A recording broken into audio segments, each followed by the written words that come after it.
আসসালামু আলাইকুম, কেমন আছেন সবাই? নিশ্চয়ই ভালো আছেন। তো আজকের আইসিটি ক্লাসে আমরা দেখাবো বাইনারি যোগ। বাইনারি যোগের ক্ষেত্রে আমাদের এই নিয়মটা ফলো করতে হবে। বাইনারি যোগের ক্ষেত্রে আমাদের এই চারটা টুলস আমাদের মনে রাখতে হবে।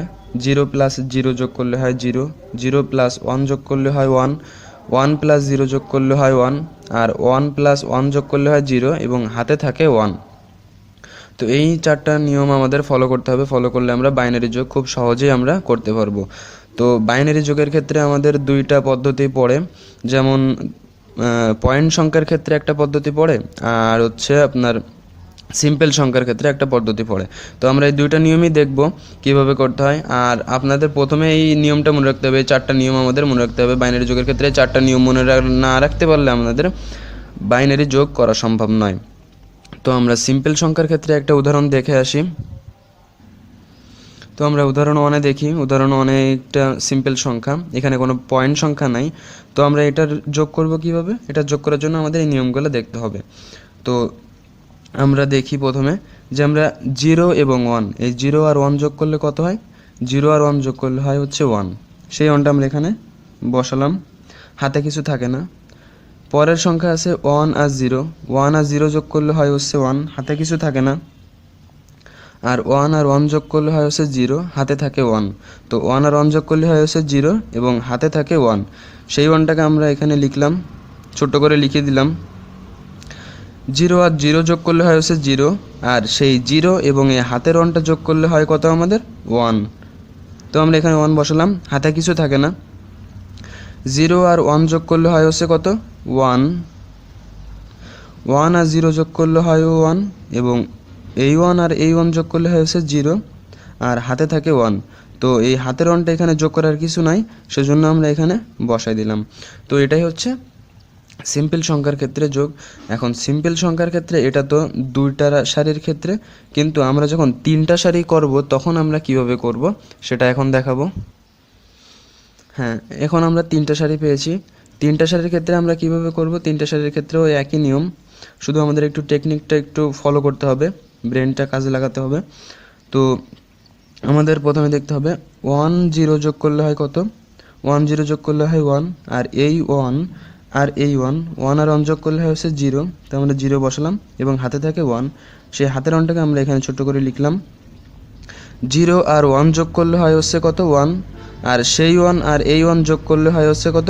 0, হাতে থাকে 1। কিন্তু এই যে 0, এই 0-র সঙ্গে আমাদের প্রথমে ছিল হাতে 1, তো সেই 0 আর 1 যোগ করলে হয় হচ্ছে 1, আর এখানে হাতে থাকতেছে 1, সেই 1টা আমরা এখানে লিখলাম। 1 আর 0 যোগ করলে হয় হচ্ছে 1, আর 1 আর 1 যোগ করলে হয় হচ্ছে 0, সেই 0 আর এই 1 যোগ করলে হয় হচ্ছে 1, আর এইখানে হাতে থাকে 1, সেই 1টা আমরা এখানে লিখলাম। 0 আর 1 যোগ করলে হয় 1, 1 আর 0 যোগ করলে হয় হচ্ছে 1, সেই 1 আর 1 যোগ করলে হয় হচ্ছে এই হাতের 1টা যোগ করলে হচ্ছে 0 এবং হাতে থাকে 1, সেই 1টা আমরা এখানে লিখলাম। 0 আর 0 যোগ করলে হয় হচ্ছে 0, 0 আর 1 যোগ করলে হয় হচ্ছে 1, আর সেই 1 আর এই হাতের 1 যোগ করলে হয় হচ্ছে আমাদের 0 এবং হাতে থাকে 1, সেই 1টা আমরা এখানে লিখলাম। 0 এবং 1 যোগ করলে হয় হচ্ছে 1, 1 আর 0 যোগ করলে হয় হচ্ছে 1, সেই 1 আর এই হাতের 1 যোগ করলে হয় হচ্ছে 0, হাতে থাকে 1। তো সেই 1টা আমরা এখানে লিখলাম। 1 আর 1 যোগ করলে হয় হচ্ছে 0, হাতে থাকে 1। 0 আর 1 যোগ করলে হয় হচ্ছে 1, সেই 1 আর এই হাতের 1টা যোগ করলে হয় হচ্ছে 0, হাতে থাকে 1, আর এখানে অলরেডি একটা ক্যারি হাতে ছিল 1। তো 1 আর 1 যোগ করলে হয় হচ্ছে 0 এবং হাতে থাকে 1। তো সেই 1টা আমাদের যোগ করার কিছু নাই, সেজন্য আমরা এখানে 1 বসাই দিলাম। তো এটাই হচ্ছে তিনটা সারির ক্ষেত্রে নিয়ম। তো এটাই হচ্ছে তিনটা সারির ক্ষেত্রে নিয়ম। তিনটা সারির ক্ষেত্রে যখন আসবে তখন আমরা এইভাবে করব। ঠিক আছে, তো এখন আমরা দেখব আরেকটা উদাহরণ দেখি তিনটা সারির ক্ষেত্রে। তো একটা তিনটা সারি, তো তিনটা সারির ক্ষেত্রে আমরা এটা কিভাবে করব? আমরা একই নিয়মে করব। 1 আর 1 যোগ করলে হয় হচ্ছে 0, হাতে থাকে 1, আর যে 0টা হয় সেই 0-র সঙ্গে এই 0 যোগ করলে হয় হচ্ছে 0, হাতে থাকতেছে কিন্তু 1, সেই প্রথমবারে হাতে ছিল 1, সেই 1টাকে আমরা এখানে ছোট করে লিখলাম। 0 আর 1 যোগ করলে হয় হচ্ছে 1, 1 আর 1 যোগ করলে হয় হচ্ছে 0, সেই 0 আর এই 1 যোগ করলে হয় হচ্ছে 1, আর এখানে হাতে ক্যারি ছিল 1, তো সেই জন্য আমরা এখানে লিখলাম 1 আর 1 যোগ করলে হয় হচ্ছে 0, হাতে থাকে 1, সেই 0 আর 0 যোগ করলে হয় হচ্ছে 0, 0 আর এই হাতের 1টা যোগ করলে হয় হচ্ছে কত 1, আর এখানে কিন্তু হাতে একটা 1 ছিল, সেই 1টা আমরা এখানে লিখলাম। 1 আর 1 যোগ করলে হয় হচ্ছে 0, লিখলাম, হাতে থাকে 1, সেই 1টা এখানে কারোর সঙ্গে যোগ করার কিছু নাই, সেজন্য আমরা এখানে 1 বসাই দিলাম। তো এটাই হচ্ছে এর 3টে সারির ক্ষেত্রে নিয়ম, নিশ্চয়ই বুঝতে পেরেছেন, এবং যদি না বুঝতে পারেন তাহলে কমেন্ট বক্সে জানিয়ে দেবেন, নিশ্চয়ই সলভ করার চেষ্টা করব। এবার আমরা দেখাবো পয়েন্ট সংখ্যার ক্ষেত্রে আমরা কিভাবে যোগ করব। তো পয়েন্ট সংখ্যার ক্ষেত্রে আমাদের মনে রাখতে হবে যে পয়েন্ট যেখানেই থাক আমাদের পয়েন্ট বসাবো, আমরা যখন যোগফল শেষ হয়ে যাবে তখন আমরা পয়েন্টের চিন্তা করব, তার আগে আমরা পয়েন্টের কোনো চিন্তা করব না, ঠিক আছে। তো এই পয়েন্ট বাচ্চা রেখে আমরা যোগটা করে ফেলি। 1 আর 1 যোগ করলে হয় হচ্ছে 0, হাতে থাকে 1, 1 আর 0 যোগ করলে হয় হচ্ছে 1, সেই 1 আর এই ক্যারি 1 যোগ করলে হয় হচ্ছে 0, হাতে থাকে 1, 1 আর 1 যোগ করলে হয় হচ্ছে 0, 0 আর এই 1 যোগ করলে হয় হচ্ছে 1, হাতে থাকে 1, সেই 1টা এখানে লিখলাম। 1 আর 1 যোগ করলে হয় হচ্ছে 0, সেই 0 আর এই 1 যোগ করলে হয় হচ্ছে কত আমাদের 1, আর এখানে হাতে থাকতেছিল 1, সেই 1টা আমরা এখানে লিখলাম। লেখার পরে এখানে এই ক্যারি 1-এর সঙ্গে আমাদের হাতের 1-এর সঙ্গে এখানে যোগ করার কিছু নাই, সেজন্য আমরা এখানে 1টা লিখে দিলাম। এখন আমাদের যোগফল শেষ, এখন আমরা পয়েন্ট সংখ্যা কিভাবে বসাবো, পয়েন্ট আমরা কোথায় বসাবো। তো এখানে আমরা দেখতে পাচ্ছি যে পয়েন্ট আছে দ্বিতীয় নাম্বারের সংখ্যায়, অর্থাৎ প্রথম থেকেও 2টা, পরের থেকেও 2টা, অর্থাৎ মাঝখানে আছে সংখ্যা। তো আমাদের মানে শেষে 2টা সংখ্যা রেখে আমাদের পয়েন্টটা বসাতে হবে। তো শেষে এই 2টা সংখ্যা আছে, এখানে আমরা পয়েন্টটা বসাই দিলাম। তো এই হচ্ছে পয়েন্ট সংখ্যার ক্ষেত্রে যোগ। তো পয়েন্ট সংখ্যার ক্ষেত্রে আমরা আরেকটা উদাহরণ দেখি। পয়েন্ট সংখ্যার ক্ষেত্রে আরেকটা উদাহরণ দেয়া আছে এখানে। তো এই ধরনটা আমরা কিভাবে করব, আমাদের 1 আর 1 যোগ করলে হয় হচ্ছে 0, হাতে থাকে 1, সেই 1টা আমরা এখানে লিখলাম। 1 আর 0 যোগ করলে হয় হচ্ছে 1, আর 1 আর এই হাতের 1 যোগ করলে হয় হচ্ছে 0, হাতে থাকে 1, সেই 1টা আমরা এখানে লিখলাম। 0 আর 0 যোগ করলে হয় হচ্ছে 0, 0 আর এই 1 যোগ করলে হয় হচ্ছে 1, 1 আর 1 যোগ করলে হয় হচ্ছে 0, হাতে থাকে 1, সেই 1টা আমরা এখানে লিখলাম। তাহলে এই হাতের 1টা আর এই 1টা যোগ করলে হয় হচ্ছে 0, আর হাতে থাকে 1, সেই 1-এর সঙ্গে এখানে যোগ করার কিছু নাই, তো সেই জন্য আমরা এখানে 1 বসাই দিলাম। এখন পয়েন্ট সংখ্যা আমরা কীভাবে দেবো, পয়েন্ট সংখ্যার ক্ষেত্রে এখানে 2টা সংখ্যা আছে, এখানে 2টা সংখ্যার ক্ষেত্রে আছে, সেই জন্য আমরা এখানে 2টা সংখ্যার ক্ষেত্রে পয়েন্ট বসাই দেবো। তো এটাই হচ্ছে এর পয়েন্ট সংখ্যার ক্ষেত্রে নিয়ম, এবং এটাই হচ্ছে এর সিম্পল সংখ্যার ক্ষেত্রে নিয়ম। তো বন্ধুরা, আপনারা নিশ্চয়ই এখানে বুঝতে পারছেন যে পয়েন্ট সংখ্যার ক্ষেত্রে কীভাবে করবেন আর সিম্পল সংখ্যার ক্ষেত্রে কীভাবে করবেন। তো বাইনারির বিয়োগের ক্ষেত্রে আজকে আপনাদের নিয়মটা দেখাবো। তো কিভাবে বাইনারি বিয়োগ করতে হয় সেটা দেখাবো। বাইনারি বিয়োগ এর ক্ষেত্রে আগে এই 4টা নিয়ম আমাদের মনে রাখতে হবে। এই 4টা নিয়ম মনে রাখতে পারলে আমাদের বাইনারি বিয়োগ খুবই সোজা হয়ে যাবে। 0-তে 0 বিয়োগ করলে হচ্ছে 0, 0 থেকে 1 বিয়োগ করলে হচ্ছে 1, এবং হাতে থাকে 1, 1-এর থেকে 0 বিয়োগ করলে হয় হচ্ছে 1, এবং 1-এর থেকে 1 বিয়োগ করলে হয় হচ্ছে 0। তো এই 4টা নিয়ম আমাদের অবশ্যই মনে রাখতে হবে। এখন আমরা দেখি বাইনারির বিয়োগের ক্ষেত্রে 2টা পদ্ধতি পড়তে পারে। পয়েন্ট সংখ্যার ক্ষেত্রে একটা পদ্ধতি আর সিম্পল সংখ্যার ক্ষেত্রে একটা পদ্ধতি, অর্থাৎ পয়েন্ট সংখ্যা দিয়ে বিয়োগ পড়তে পারে এবং সিম্পল সংখ্যা দিয়ে। তো আমরা 2টা পদ্ধতি আমরা দেখব। তো আমাদের প্রথমে হচ্ছে সিম্পল সংখ্যার ক্ষেত্রে বিয়োগের নিয়মটা আমরা দেখি, একটা উদাহরণ দেখি। তো এই একটা সিম্পল সংখ্যা, এই সিম্পল সংখ্যাটাকে আমরা কিভাবে এর বিয়োগ করব। তো আমাদের বিয়োগ করার নিয়মটা হচ্ছে যে বাইনারি বিয়োগের ক্ষেত্রে আমাদের মনে রাখতে হবে উপরের সংখ্যা থেকে আমাদের নিচের সংখ্যাটা বাদ দিতে হবে, অর্থাৎ উপর থেকে নিচের সংখ্যাটা বাদ দিতে হবে। এইটা থেকে 0 থেকে 1 বাদ দিতে হবে, এই 0 থেকে এই 1, এই 0 থেকে এই 1, এবং এই 1 থেকে এখানে যদি কিছু না থাকে বা থাকে সেটা বাদ দিতে হবে, ঠিক আছে। তো আমরা বিয়োগ করি, আমাদের কি করতে হবে, উপর থেকে নিচে বিয়োগ করতে হবে। তাহলে 0 থেকে 1 বিয়োগ করলে কত হয়, 0 থেকে 1 বিয়োগ করলে হয় 1, এবং হাতে থাকে 1। তো 0 থেকে 1 বিয়োগ করলে হয় হচ্ছে 1, হাতে থাকে 1, সেই হাতের 1টা আমরা এখানে লিখলাম। এই 0 থেকে এই 1 বিয়োগ করলে হয় কত, 1। তো সেই 1 থেকে আবার এই হাতের 1টা যদি আমরা বিয়োগ করি তাহলে হয় 0, এবং 0 থেকে 1 বিয়োগ করলে কিন্তু 1 হতো, আর সেই 1-এর সঙ্গে একটা হাতের একটা 1 থাকতো, ঠিক আছে।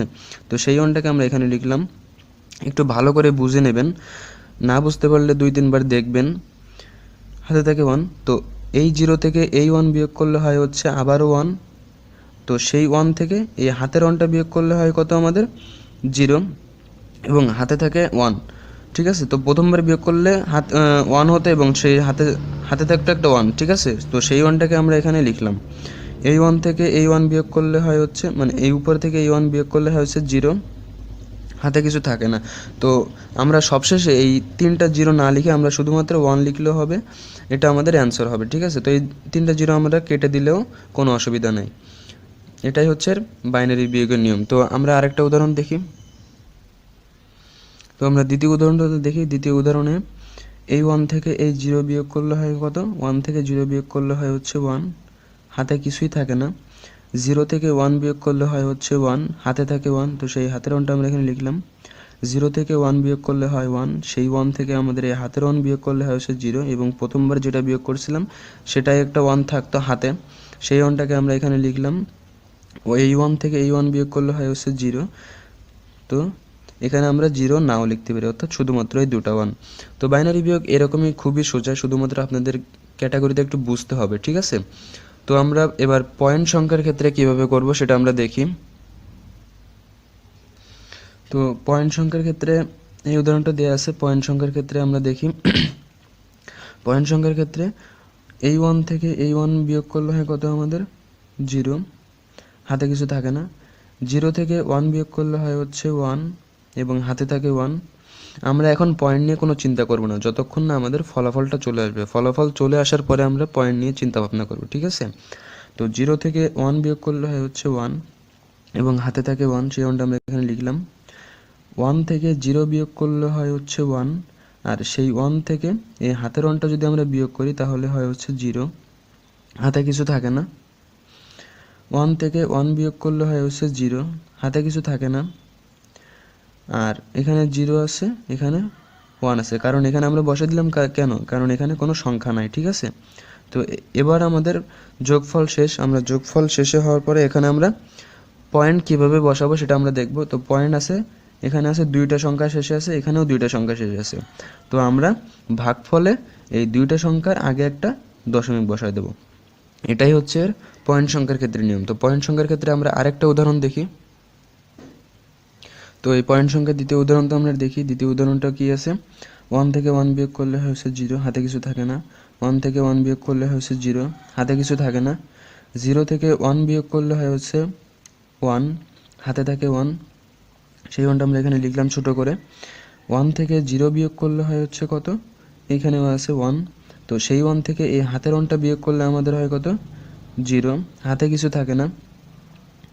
1 থেকে 1 বিয়োগ করলে হয় হচ্ছে 0, হাতে কিছু থাকে না। তো এখন আমরা পয়েন্টটা বসাবো কিভাবে, আমরা এখানে পয়েন্ট আছে দেখেন 3টার ক্ষেত্রে, এখানেও আছে কিন্তু 3টার আগে পয়েন্ট আছে। তো আমরা এখানে 3টা সংখ্যার আগে একটা পয়েন্ট বসাই দেবো, অর্থাৎ শেষে যে কয়টা সংখ্যা থাকবে বিয়োগের ক্ষেত্রে, ভাগফলের ক্ষেত্রেও আমরা সেই সংখ্যা কয়টার আগে আমরা একটা দশমিক বসাই দেবো, দিলেই আমাদের মান বের হয়ে যাবে। অর্থাৎ আমরা এখানে যদি এই 2টা শূন্য কেটে দিই তাও হবে, বা শেষে যদি আমরা এই 2টা শূন্য কেটে দিই তাও হবে, কারণ আমাদের আগে বা শেষে কোনো শূন্যর প্রয়োজন হয় না। বাইনারি সংখ্যার ক্ষেত্রে শূন্যের কোনো প্রয়োজন হয় না, ঠিক আছে। তো আমরা যদি 0.1, এটাই হচ্ছে অ্যান্সার সম্পর্কে আপনাদের দেখাবো। তো বাইনারি গুণ করার নিয়ম এর ক্ষেত্রে আমাদের এই 4টা নিয়ম মনে রাখতে হবে। এই 4টা নিয়ম মনে রাখতে পারলে আমাদের বাইনারি গুণ সোজা হয়ে যাবে। তো 0 আর 0 গুণ করলে হয় 1, 0 আর 0 গুণ করলে হয় 0, 0 আর 1 গুণ করলে হয় 0, 1 গুণ 0 করলে হয় হচ্ছে 0, শুধুমাত্র 1 গুণ 1 করলে হয় হচ্ছে 1। তো এই 4টা নিয়ম আমাদের মনে রাখতে হবে। খুবই সোজা 4টা নিয়ম মনে রাখার, কারণ শুধুমাত্র 1 গুণ 1 করলে হয় 1 আর সবগুলাই 0 হয়। তো আমরা একটা উদাহরণ দেখে আসি। তো আমরা এই গুণটা করি। তো এই গুণটা করার ক্ষেত্রে আমাদের গুণ করতে হবে, এই নিয়মটা, এই 4টা নিয়ম মনে রাখতে হবে। তো এই 4টা নিয়ম, 1 আর 1 গুণ করলে হয় হচ্ছে 1, তো আমরা 1 বসালাম। আর এই 1 এর সঙ্গে 0 গুণ করলে হয়, অর্থাৎ 1 এর সঙ্গে 0 বা 0 সঙ্গে 1 যাই গুণ করি না কেন না আমাদের সবই 0 হবে। তো 0 সঙ্গে 1 গুণ করলে হয় হচ্ছে 0, 0 সঙ্গে 1 গুণ করলে হয় হচ্ছে 0, 1 এর সঙ্গে 1 গুণ করলে হয় হচ্ছে 1, আর 1 এর সঙ্গে 1 গুণ করলে হয় হচ্ছে 1। আমরা জানি যে গুণ করার ক্ষেত্রে এখানে একটা শূন্য দিতে হয়, তো আমরা এখানে একটা শূন্য দিয়ে নিলাম। অর্থাৎ যত আমাদের লাইন বড় হবে তত আমাদের শূন্য একটা করে বেশি হবে। তো প্রথমবারের ক্ষেত্রে একটা 0, দ্বিতীয়বারের ক্ষেত্রে 2টা 0। তো আমরা দেখি এই 0-র সঙ্গে এই 1 গুণ করলে হয় হচ্ছে 0, সবই 0 হবে, কারণ 0-র সঙ্গে আমরা যাই গুণ করি না কেন সবই 0 হবে। এখন আমাদের দ্বিতীয় লাইনের ক্ষেত্রে 2টা 0 বেশি হবে, আমরা 2টা 0 দিয়ে নিলাম। 1-এর সঙ্গে 1 গুণ করলে হয় হচ্ছে 1, 1-এর সঙ্গে 0 গুণ করলে হয় হচ্ছে 0, 1-এর সঙ্গে 1 গুণ করলে হয় 1 এবং 1-এর সঙ্গে 1 গুণ করলে হয় 1। এখন আমাদের এটা যোগ করে দিতে হবে। আমরা যোগ করব কিভাবে? আমরা বাইনারি গুণের ক্ষেত্রে আমরা বাইনারি যোগ করব। আমাদের যদি মানে শুধুমাত্র 1 আর 1 থাকলে আমাদের যোগ করতে হবে, ঠিক আছে? যেমন এখানে দেখেন যে আমাদের এই একটা 1 আছে আর কোনো 1 নাই, এখানে কোনো 1 নাই, এখানে একটা 1 আছে, এখানে আর কোনো 1 নাই। তো এই রকম যদি থাকে তাহলে আমরা শুধু 1গুলো বসায় দিতে পারি। যেমন এখানে 1 আছে আর কোনো 1 নাই, ঠিক আছে? তো আমরা এখানে শুধুমাত্র 1 বসাই দিলাম। এখানে শুধুমাত্র 0 আছে, আর কোনো সংখ্যা নেই, তো আমরা 0 বসাই দিলাম। এখানে একটা 1 আছে আর কোনো 1 নাই, 1 বসাই দিলাম। এখানে 1 আছে আর কোনো 1 নাই, তো আমরা 1 বসাই দিলাম। এখানে 1 আছে, 1 বসাই দিলাম। এখানে 1 আছে, 1 বসাই দিলাম। আর এখানে 1 আছে, 1 বসাই দিলাম। তো এই হচ্ছে এটার নিয়ম। তো এইভাবে আপনারা করবেন। আর যদি আপনাদের এখানে যেমন আমি সাপোজ দেখাচ্ছি যে যদি এরকম থাকে যোগ করার ক্ষেত্রে যে এখানে যদি আমরা একটা 1 দিই তাহলে আমাদের এই 1 আর এই 1টা যোগ করে যেটা হবে 1 আর 1 যোগ করলে হচ্ছে 0, সেটা আমাদের বসে দিতে হতো, কিন্তু এখানে আমাদের 0, ঠিক আছে? তো 1 থাকলে আমাদের শুধুমাত্র 1 আর 1 যোগ করতে হবে। আর যদি কোনো সংখ্যা না থাকে তাহলে আমাদের ওই শুধু 1 বসাই দিতে হবে। আর যদি 1 মোটেই না থাকে, সবগুলো 0 থাকে, তাহলে একটা 0 বসাই দিলে হবে। তো আমরা আরেকটা উদাহরণ দেখি। 1 আর 1 গুণ করলে হয় হচ্ছে 1, 1 আর 1 গুণ করলে হয় 1, 1 আর 0 গুণ করলে হয় 0, 1 আর 1 গুণ করলে হয় 1। আমাদের প্রথমবারের জন্য একটা সংখ্যা 0, 1 আর 1 গুণ করলে হয় হচ্ছে 1, 1 আর 1 1, 1 আর 0 আর 1। দ্বিতীয়বারের ক্ষেত্রে 2টা 0 হবে, 1 1 0 1। তো এখন দেখেন যে এখন আমাদের কিন্তু 1 আছে, তো এটার ক্ষেত্রে আমরা নিয়মটা দেখব। তো এখানে একটা 1 আছে আর কোনো 1 নাই, তো আমরা 1 বসাই দিলাম। এখানে কিন্তু 2টা 1 আছে, তো দ্বিতীয় লাইনে আছে আমাদের 2টা 1, তো 1 আর 1 যোগ করলে হয়েছে 0। এটার ক্ষেত্রে আমাদের এই বাইনারি যোগের এই নিয়মটা মনে রাখতে হবে। আমাদের অবশ্যই মনে রাখলে আমরা করতে পারবো। 1 আর 1 যোগ করলে হয়েছে কত? এখানে দেখেন যে 1 আর 1 যোগ করলে হয় 0, হাতে থাকে 1, তো 1 আর 1 যোগ করলে হয়েছে 0 বসে দিলাম, হাতে থাকে 1, সেই 1টা আমরা এখানে লিখলাম ছোট করে। 1 আর 1 যোগ করলে হয় হচ্ছে কত? 0, সেই 0 আর 1 যোগ করলে হয় কত? 1, হাতে থাকে 1, কারণ প্রথমবারে আমাদের 1 ছিল, হাতে থাকে 1, সেই 1টা লিখে দিলাম ছোট করে। 1 আর 1 যোগ করলে হয় হচ্ছে 0, 0 আর 1 যোগ করলে হয় হচ্ছে 1, হাতে থাকে 1, কারণ প্রথমবারে 1 ছিল, সেই 1টা আমরা এখানে লিখলাম। 1 আর 1 যোগ করলে হয় হচ্ছে 0, হাতে থাকে 1, 1 আর 1 যোগ করলে হয় হচ্ছে 0, হাতে থাকে 1, সেই 1টা এখানে যোগ করার কিছু নাই, তো আমরা এখানে 1 বসা দিলাম। তো এটাই হচ্ছে এর গুণের ক্ষেত্রের নিয়ম। তো এটাই ছিল আজকের গুণের ক্ষেত্রের নিয়ম। তো এই নিয়মটা অনুসরণ করে চলবেন। আর বাইনারি ভাগের ক্ষেত্রে আমি আপনাদের জন্য একটা রিয়েলি সরি, কারণ আমি দুঃখিত, কারণ বাইনারি ভাগ অত্যন্ত বড় এবং একটু কঠিন আছে। তো সেটার ক্ষেত্রে আমি আলাদা একটা টিউটোরিয়াল বানাইছি আপনাদের জন্য। তো আপনাদের প্রয়োজন হলে আপনারা আমার চ্যানেল অপশনে যাবেন, যাওয়ার পরে ওখানে বাইনারি ভাগ করার নিয়ম এই ভিডিওটি আপনারা ডাউনলোড করে দেখতে পারেন।